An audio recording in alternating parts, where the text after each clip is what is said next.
देखिए ये पूरी तरीके से इंडिया गठबंधन की जीत है।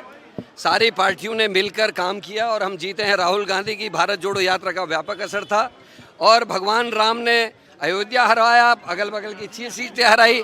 अब भगवान बद्रीनाथ ने इनको हराया है। ये साबित करता है कि अब इनके बुरे दिन शुरू हो गए और यह आगाज है उत्तराखंड के लिए। 2027 में कांग्रेस अपने सभी सहयोगी दल की मदद से अब उत्तराखंड में भी 2027 में सरकार बनाएगी। देखिए, आभार व्यक्त करना चाहते हैं, धन्यवाद देना चाहते हैं बद्रीनाथ की महान जनता को, मंगलौर की महान जनता को, जिन्होंने लोकतंत्र की रक्षा की है, जिन्होंने विपरीत परिस्थितियों में जिस तरह का माहौल भारतीय जनता पार्टी ने दोनों उपचुनाव में बना दिया था, धन बल का इस्तेमाल हो रहा था, सरकारी मशीनरी का दुरुपयोग हो रहा था और भाजपा हर हाल में एक प्रकार इस चुनाव को जीतना चाहती थी, लेकिन ये सत्य की जीत है। भगवान बद्री विशाल को हम प्रणाम करते, धन्यवाद देते हैं। देवतुल्य जनता मंगलौर की हो चाहे बद्रीनाथ हो, उन्होंने सरकार को आईना दिखाया।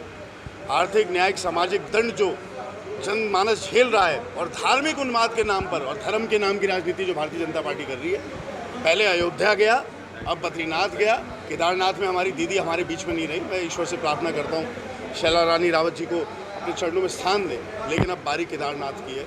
केदारनाथ की भी जनता इनको आईना दिखाने का काम करेगी। फिर निगम के चुनाव में आईना दिखेगा, फिर पंचायत के चुनाव में दिखेगा। प्रचंड बहुमत से 50 से ज़्यादा सीटें आएंगी 2027 में। आज भविष्यवाणी मेरी सुन लीजिए, कांग्रेस की 50 से ज़्यादा सीटें आएंगी उत्तराखंड में।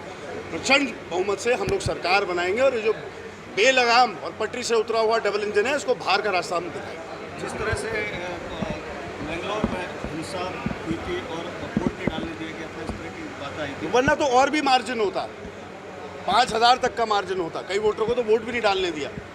लोकतंत्र की हत्या करने में अभूतपूर्व योगदान राज्य की सरकार ने तो दिया ही दिया। जो वर्दी में जो लोग, कुछ चंद लोग थे, सारे लोग नहीं पूरे होते, लेकिन जो चंद लोग थे जो एजेंट बन के इनके घूम रहे थे, डायरी हमारे पास भी है, नाम हमने भी लिखा।